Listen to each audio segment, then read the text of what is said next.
தாய் தமிழ் உறவுகளுக்கு வணக்கம். அதிமுக நடிகர் தமிழக வெற்றிக் கழகத்தில் இணைந்தார். அதிமுக நடிகர் தமிழக வெற்றிக் கழகத்தில் இணைந்தார் என்ற தலைப்பில் இந்த காணொளியை நாம் காண்கிறோம். தமிழக வெற்றிக் கழகம் ஆட்சியை பிடிக்கும் வரை தமிழக வெற்றிக் கழகத்துடன் கூட்டணி வைக்கவோ தமிழக வெற்றிக் கழகத்தில் இணையவோ பலர் தயங்கினார்கள். ஆனால் ரீல்ஸ் போட்டு ஆட்சியை பிடித்த தமிழக வெற்றிக் கழகம் தற்பொழுது கூட்டணி அமைச்சரவை அமைத்துள்ளது. பல கட்சிகளில் இருந்தும் தற்பொழுது தமிழக வெற்றிக் கழகத்தில் இணைந்து வருகிறார்கள். தற்பொழுது அதிமுகவை சார்ந்த ஒரு பிரபல நடிகர் தற்பொழுது தமிழக வெற்றிக் கழகத்தில் இணைந்து பரபரப்பை ஏற்படுத்தியுள்ளார். மீசை ராஜேந்திரன், இவர் கேப்டன் விஜயகாந்த் அவருடைய சீடர் என்று சொல்ல வேண்டும். கேப்டன் விஜயகாந்த் உயிருடன் இருக்கும் வரை அவரோடு நெருக்கமாக இருந்தார். அவரது மரணத்துக்கு பிறகு கூட தேமுதிகவில் பிரேமலதாவுக்கு விசுவாசமாக இருந்தார்.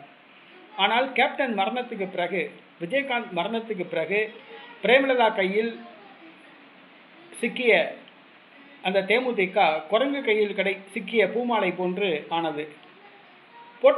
தேர்தலில் போட்டியிட வாய்ப்பு கேட்டார் மீசை ராஜேந்திரன். ஆனால் வாய்ப்பு மறுக்கப்பட்டது. அதன் காரணமாக தேமுதிகவிலிருந்து விலகி எடப்பாடி பழனிசாமி முன்னிலையில் தமிழக வெற்றிக் கழகத்தில் இணைந்தார். நடைபெற்று முடிந்த தமிழக சட்டசபை தேர்தலில் அதிமுக 3வது இடத்துக்கு தள்ளப்பட்டது. அதிமுகவுக்கு இனிமேல் எதிர்காலம் இல்லை என்ற ஒரு சூழ்நிலை எழுந்துள்ளது.